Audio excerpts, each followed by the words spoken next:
Hi there. Hi, my awesome parents from Vanguard. I am super excited to be here.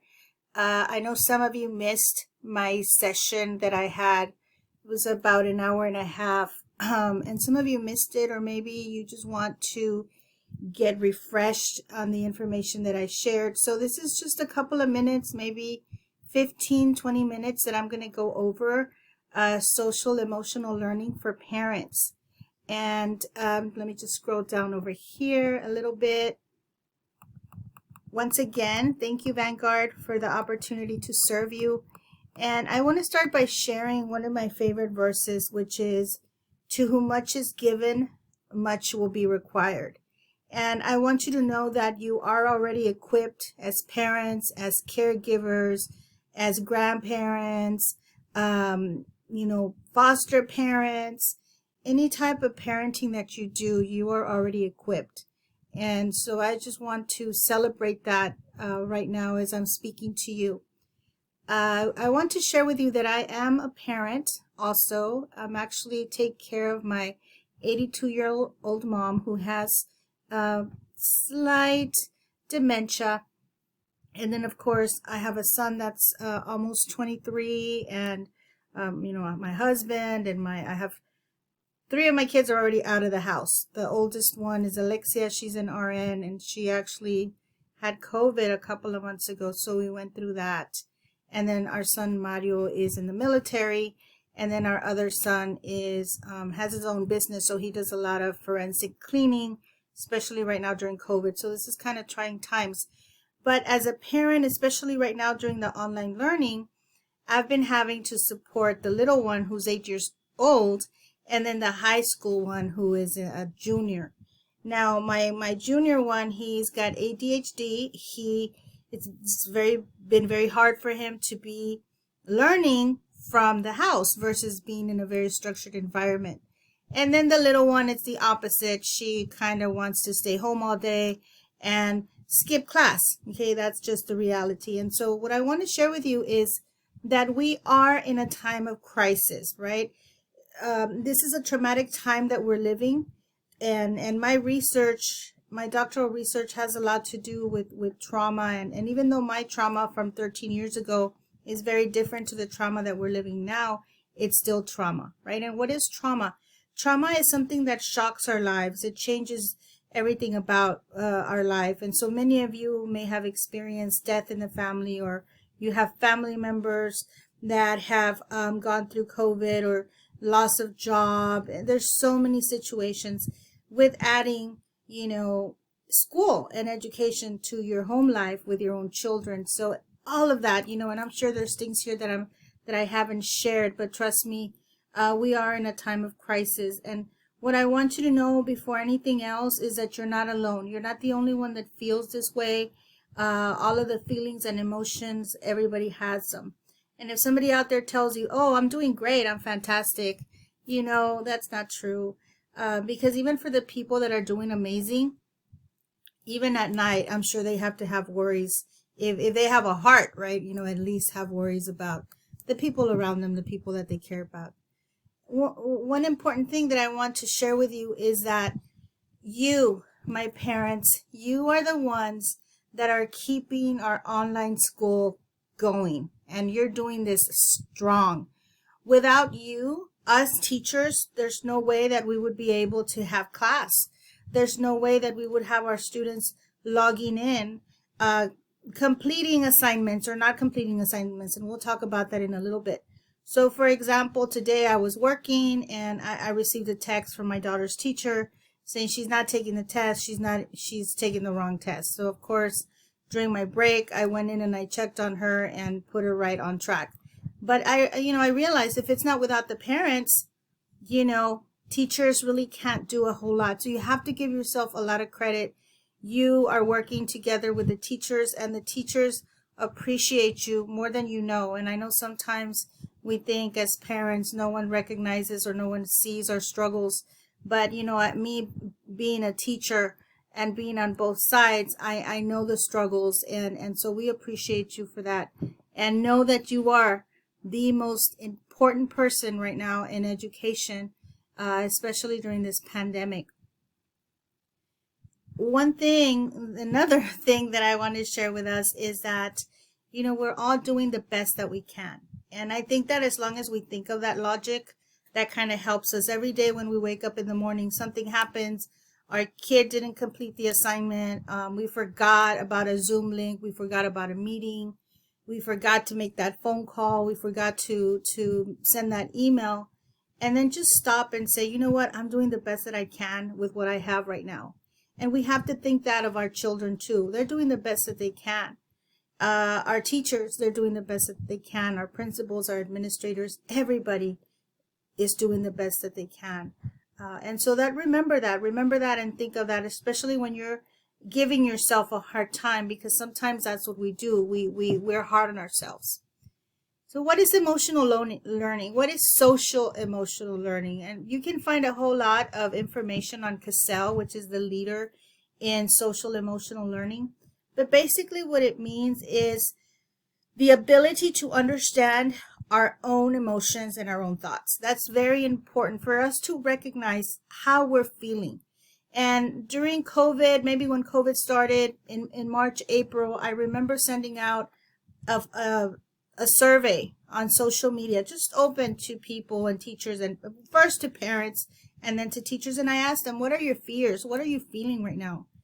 And the word that kept coming up, the theme that kept coming up was fear, sadness, depression, anxiety, stress. And they were the same themes coming up again and again. Later on, eventually, I found some research from other top universities in the United States, and they had actually conducted professional research, and the same words were coming up again. So it's very important that we recognize how we feel and maybe sit on it for a little bit, but then we need to figure out a way to move away from it. Not away, but handle it and then move on, right? And so how do we do that? So we do that by internalizing, understanding how we're feeling, the behaviors that we're having, and then examining those behaviors and decide, how am I going to change this that I'm feeling right now? How am I going to get better? And one of those things is, it's what we call in research the self-efficacy. And self-efficacy basically means believing that you can do something. So it's that belief that, you know what, I'm going through a very hard time. I'm going through a very sad time, a difficult time. We've all been there. What do I need to do to get better? Okay, and one of those things is to recognize it. I'll never forget, about 8 years ago, I was seeing a therapist because of the trauma that my family encountered many years ago. And I remember the therapist telling me, you have to grieve. You have to allow yourself to grieve through the moment, to go through the motions, to feel what you're feeling. Don't deny it and don't push it away, because if not, one day, I'll never forget, she said this to me, one day when you least expect it, it's going to blow up in your face and you're going to have a moment of a meltdown wherever it is that you may be, whether it's at the HEB, in a presentation, at a meeting, because it's just so much, right? So we need to be able to find ways, right, and to create a sense of purpose and a sense of growth. So first, I'm going to start off by sharing with you what we can do with our kids at home. So one thing that we can do for sure is we can create a schedule. In creating that schedule, it's also very important that we are flexible. And that's one thing that I've learned since March. In March, I was very strict and this and that, and we're going to do it this way. And then I realized, you know what? It's 2020, right? Let's have some flexibility around here. Let's not be so hard on ourselves and our kids. Yes, we are demanding and there's things that we require, but just like anything else, we all need a break, right? Number 2, it's very important that we give importance to the online learning and teaching by showing interest. Hey, how are you doing? How's it going? What's due? How's your teacher? And kids, depending, on good days, they'll tell you good things, and then on bad days, they'll tell you they don't like the class or, whatever. But show interest. One thing that happens a lot with my kid, especially with my little one, is she'll have a meltdown, and so I have to, if I'm not working and I'm available to support her, is finding ways. Okay, go to the restroom, wash your face. Let's talk about it. Well, One of her biggest complaints is, I don't understand math. I'm going to fail. I'm going to fail the year. I'm going to fail the grade. And I tell her, you know what? I have failed 100 times. It's okay to fail. And if you fail, guess what? That's going to help you learn more. But you don't understand. So first of all, no one's going to fail. Okay, but don't be afraid to fail. Okay. Number 3 is designate a space at home for online school. Now, I used to be very strict with this too, but in being flexible, sometimes we have to compromise with our kids. For some kids, and some parents will tell me, my kid they do great. They're right there in their bedroom. They do the work, they do the assignment, or they're in the living room, or they're in the kitchen. To me, it's just find a place. And that place has to be respected as their place. So if you're walking by and you see them in that little area, then you know they're in the classroom. With my kids, I've had to compromise because it wasn't working out. My daughter wanted to be in the living room. It wasn't working out because she would end up at her grandma's room and she'd end up playing games. So that couldn't work out. And then from there, we compromised to get her into her brother's room because her brother's off in the army. And that has been working. The same thing with our son. He would be in bed doing his work. It wasn't working. He'd end up falling asleep. And so we had to change that and say, hey, when you are online, you better be sitting at the desk. For him, we had to be more strict. I guess, the ADHD and all that, he really needs the structure. One major thing that I have to share with you, probably one of the most important things that is going to help you, is do not compare your children to other children. Don't do that. Because that's going to hurt you and that's going to hurt the children. And in reality, how much of what we're seeing is even true? I have friends who tell me they do their homework for their kids. So here I am. Sometimes I'll go to my daughter's Google Classroom and I'll see that she's missing 20 assignments. But other little kids, all their work is done. And all I could think of is, how do these kids do it? They have the kids do all the work right away, and maybe they do. But I said, you know what? I need to stop. And the reason I know that they do the work is because there's a little place where little children can put on their done. And you'll see the same little kids, done, done, done, done. The teacher posed the assignment, 2 minutes later, done. And I'm like, we're barely trying to understand what the work is. Don't compare your children to others, because our children, your children, they're all different and they learn differently, right? Some of them are blooming right now during online learning. Some of them are struggling. I have a friend that I helped about a month and a half ago. And she shared with me, she had a son that has autism and the other son has ADHD. And she said the 3 of us cried in the living room because there was too much homework. Okay?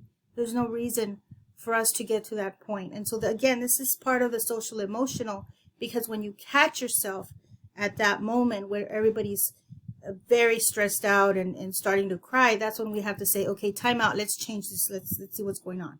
And I'm going to keep sharing with you ideas and suggestions on how to do that. It's also important that you know your child's online platforms, because like I said, I'm able to go into the Google Classroom. I'm able to see what my daughter hasn't turned in. And sometimes it's scary. I'll see 15, 20 assignments that are not done. This is a little 3rd grader. And instead of looking at the 20 assignments, I'll say, okay, which one do we work on now?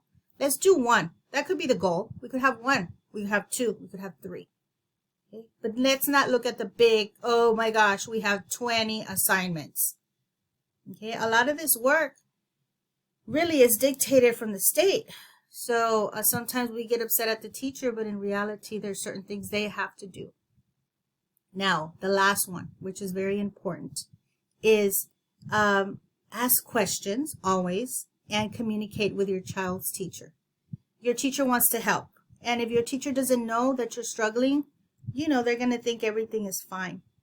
I've had teachers, teachers share with me, parents have messaged them, hey, we don't have electricity for 2 days. Something happened. Or there's 10 of us in the house. It's very hard for my child to finish the work assignment, or my husband's out of town for 2 months. And once the teacher knows that, they're human beings, they're going to understand, right? And so don't be afraid to share your concerns and whatever it is that you're going through. And here at the bottom of the video, in this digital flyer where you found the video, you'll get information of who to contact if you need more support. So remember, very important, and I'm going to show you, this is something that I created and I posted it on social media the other day. Okay, online learning. The kid on the left, those are the other kids. You know, they're sitting down, they have their monitors, they're using their cell phone to get on Kahoot, and they have their computer. You know what? It got to the point with my kid that if this is how you're going to work and you're going to get it done, that's fine. Okay, I am done as far as trying to be the most perfect parent, because being a perfect parent does not exist. Okay, now there is a million ways to be a great parent, but there's not one way to be a perfect parent. I mean, I trust me, I have tried it. Now, one thing that I want you to think about is your children. And I want you to think about them. You know, maybe it's one child, maybe it's two children, maybe you have three. I want you to think of your children right now. Maybe see them in your mind. Maybe they're there close to you. And I want you to think of them, how they were in March. How are they right now today, from March 2020? How much have they grown? What have they started doing on their own that you're like, wow, you know, my kid is doing XYZ. If I were to share with you something that I'm proud of when it comes to my daughter, is that I don't have to log her into her Zoom anymore. She knows how to do that. For the first couple of weeks, it was hard and she couldn't do it. But eventually she learned and she doesn't even need me anymore. For my son, I'm proud that he wakes himself up in the morning, and especially that when he started failing some of his classes because he was failing, that he was able to get help by one of his teachers and asking if there was a little room that he could go to during football to do some of his assignments at school, right? So I'm proud of that. And I want you to think of that for yourself. What are you proud of when it comes to your children? What is something that they're doing that you really want to look at them in a bright light? Because what happens is we might start comparing our kids to other kids, or we receive emails or notes that their assignments aren't ready, they're not completed, and it's very frustrating. But then if we take a step back and say, you know, I'm going to look at it from the positive, I'm going to celebrate what is one good thing or two good things. And if we were live, I'm sure you would be sharing with me some of the same things. You know, my kid is organized, they're doing their homework, they're logging into their classes, all these wonderful things. They're helping out their little brothers and sisters or their little friends. Okay, now, what about this? What about yourself? Are you proud of yourself? What are you doing? Are you kind to yourself? And I'm sorry if you're hearing some noise in the background. It's my little poodle, and she actually is sick. So believe it or not, she's coughing. So what about you? Are you proud of yourself? What have you learned from March to now? Is there something that you can stop right now and say, wow, you know what? I did that. I came through. I survived. I thrived. I'm doing what I never thought I would do. And if we were live again, many of you would be sharing with me that now you know how to use Zoom. Now you know how to use Google Classroom. Now you're navigating the websites and you're doing all these different activities and challenges because now you are a different parent. You have gone through more in these couple of months than maybe you had in the past. And if you have gone through worse, then actually that's making you stronger, because what happens with trauma is that there's certain things that can happen. It can turn us into a positive person, a more optimistic person, a person who is no longer afraid of certain things because you've already overcame the worst. Or maybe you are going through the worst right now, and I will tell you that eventually you will get through it. I am sharing with you that because I speak from experience. So be proud of yourself. When you wake up in the morning, say, hey, you know what? In March of 2020, I had no idea how to use Zoom. For me, I knew how to use Zoom, but maybe like once or twice. I did not know how to host a webinar or how to have a Zoom with a bunch of people. I was forced into it. And I learned it. And many of us were forced into learning so much. And at first we were hesitant and we were scared, but guess what? We did it. And here we are. And here we are helping our kids, learning from them as well, and in this new journey. Now, what do you do for yourself? What are you going to do for yourself? First of all, you have to be proud of yourself. You have to recognize that you have grown in so many ways. You have faced many challenges, and you're probably facing many more, because that's life. It's just how we look at it. And if you look at it in this way that, okay, what is this trial going to help me achieve? What am I going to grow from it or learn from it? And what are things that you can do for yourself? Okay. First of all, make sure that you learn to take a break. Again, just like kids, and the kids too. You know what? This is too much for me. I need to stop. I need to take a break. I need to stop. Okay. Now, don't stop forever, just for a little bit. Learn to breathe. Breathe in, breathe out. Stretch your arms. Okay. Even the research tells us that if you stretch and, exercise, you walk around, you pray, whatever it is you need to do, but you need to take a break. Separate yourself from the activity. Number 2, it's very important that you keep in contact with your friends and family. We are in this together, with your teachers, with people at work. Check on them. Hey, how are you doing? How are things going? And you never know. They'll share back with you that they're going through the same thing, or maybe they've overcome what you're going through. We are social beings. We have to be connected. Do not be in isolation. And if you have to text me, and I'm going to share my number with you. Also, find the positive in every difficult situation. And I had read somewhere that sometimes our worst day could end up being our best day. Maybe not that day, but years later, months later, because it has changed us, right? And the one thing that my therapist asked me when I would go in there to talk about the trauma is she asked me this, and this is something that I want you to think about. And she said, are you the same person that you were the day that the trauma happened? Are you that same person? And I said, absolutely not. Okay, she said, so what? Are you a better person, a worse person? What? I said, no, I'm a better person. I'm more optimistic. I'm grateful. When I see obstacles, I go back and I say that can't be as worse as that day. And so that kind of helps me. Those are things that I want us to think about. Okay, also, when I say think of the positive, I also think about even when you go to bed, maybe it was a tough day, but maybe your pillow's really soft. Say, I'm grateful for my pillow. Maybe somebody else, they're really grateful for something huge, like my family member came out of the hospital from COVID. It could be anything. It could be something really large, something really small, depending on what you're going through, but find the positive. And always recognize how far you've come and how much you've learned during this time. Again, it goes back to being proud of yourself, being proud of your of your own children, being proud of your kid's teacher, because they've been there for you, checking up on you or understanding when there's a tough situation. And then, of course, the last one is treat yourself. And I wrote a couple of books during COVID. This is one of my workbooks. And on here, this is a toolkit for teachers during COVID. And I list 20 things that you could do to treat yourself. And treat yourself means doing something kind for yourself. Again, what are you doing for yourself to take that break? So I'm going to read to you, just some examples.